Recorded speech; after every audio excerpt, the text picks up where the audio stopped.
കണ്ണ് തുറപ്പിക്കേണ്ട സംഭവമാണ് ഈ രണ്ട് ബഹുമാന്യരായ കന്യാസ്ത്രീകളെ. നിങ്ങളെല്ലാവരും പറഞ്ഞതുപോലെ തന്നെ സേവനം മാത്രം വ്രതമാക്കി ആ ഒരു ദൈവിക മാർഗത്തിൽ സേവനം ചെയ്താൽ അതുകൊണ്ട് ഗുണമുണ്ട് എന്ന് ജീവിതത്തിൽ ഇന്ന് മനസ്സിലാക്കി സേവനം ചെയ്ത് എല്ലാവർക്കും അറിയാവുന്ന അവരെ ഇന്നിപ്പോൾ ജാമ്യം ലഭിച്ചു 89 മാസം തറയിൽ കിടത്തി അവരെ ശിക്ഷിച്ചു.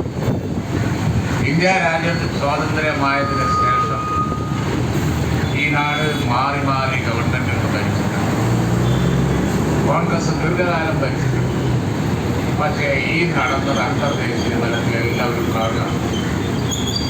ഈ ഒരു സംഭവം അന്തർദേശീയ തലത്തിൽ തന്നെ നമുക്ക് അങ്ങേയറ്റത്തെ ചീത്തപ്പേര് ഉണ്ടാക്കിയ ഇന്ത്യയിലാണ് ഈ നടക്കുന്നത്. എന്തിൻ്റെ പേരിൽ കന്യാസ്ത്രീ വേഷം ധരിച്ചു എന്ന ഏക കാരണം. എന്താണ് അതിൻ്റെ അർത്ഥം? ഇന്ന് ആ വേഷം ഇട്ടുകൊണ്ട് ഉത്തരേന്ത്യയിൽ ഇതുപോലുള്ള സംസ്ഥാനങ്ങളിലൊന്നും സഞ്ചരിക്കാൻ കഴിയില്ല.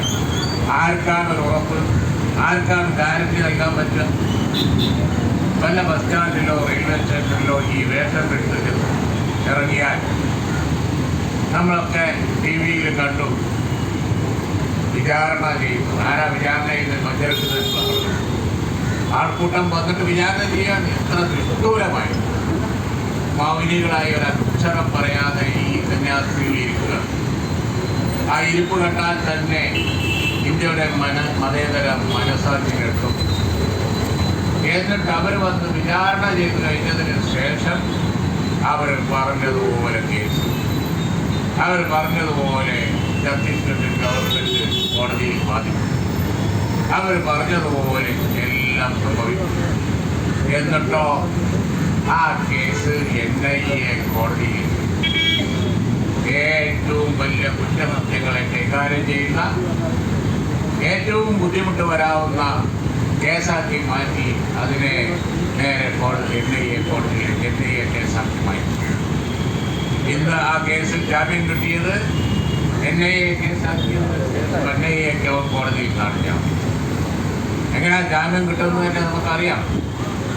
കേരളം പോലുള്ള സംസ്ഥാനത്ത്, അതുപോലെ തന്നെ ഇന്ത്യൻ പാർലമെൻറ്റിൽ മതേതര പാർട്ടികൾ ഒരുമിച്ച് വന്നുകൊണ്ട് അതിനെതിരായി ഉറക്കെ ശബ്ദിച്ചപ്പോൾ അത് വലിയ ഒരു പ്രശ്നമായി മാറിയപ്പോഴാണ് പതുക്കെ ഈ 10 ദിവസം 19 ദിവസം കഴിഞ്ഞതിന് ശേഷം അതിലുള്ള വലിയ പൊതു സമ്മർദ്ദം വന്നപ്പോഴാണ് കുറച്ച് ദിവസം കൂടി കഴിഞ്ഞാൽ അതൊരു അന്തർദേശീയ സമ്മർദ്ദമായിട്ട് വരുമായി. അങ്ങനെയുള്ള സമ്മർദ്ദം വന്നപ്പോഴാണ് വഴങ്ങുന്നത്. അതിൻ്റെ അർത്ഥം എന്താ? കേരളത്തിൽ ഇപ്പോൾ സ്വാധീനം ഉണ്ടാക്കാൻ ശ്രമിക്കുന്ന ഈ കൂട്ടർ അവർക്ക് ഏറ്റവും വലിയ തലവേദന കേരളമാണ്. പാർലമെൻറ്റിൽ ഈ പ്രതിഷേധം സംഘടിപ്പിച്ചത് കേരളമാണ്. ഇന്ത്യ രാജ്യത്ത് മുഴുവൻ ഇതിനെതിരായി ഇവിടെ ഇപ്പോൾ നേരത്തെ പറഞ്ഞില്ലേ, PK ഫിറോസ് പറഞ്ഞില്ലേ, ബീഹാറിലെ കാര്യമായാലും എവിടുത്തെ കാര്യമായാലും അതിനെതിരായി പൗരത്വമായാലും തങ്ങൾ പറഞ്ഞല്ലോ അവിടെ അതിനെതിരായി ഉറക്ക ശബ്ദം വരുന്നത് കേരളത്തിൽ നിന്നാണ്. അത് കേരളത്തിൻ്റെ അവബോധ മനസ്സാണ്. ഇവിടെ വിദ്യാഭ്യാസ ആളുകളാണ്. പാർലമെൻറ്റിൽ മതേതര പാർട്ടികൾക്ക് അവിടെ LDF UDF ഒക്കെ ഉണ്ട്. അവിടെ ഉറക്കെ ശബ്ദിക്കാൻ വേണ്ടി കഴിഞ്ഞ മുന്നണിക്കാണ്. കോൺഗ്രസ് ഭരിക്കുമ്പോൾ ഇങ്ങനെ ഒരു സ്റ്റേറ്റ് ഇങ്ങനെ ഒരു സംഭവം ഈ രാജ്യത്തുണ്ടാവും. രണ്ട്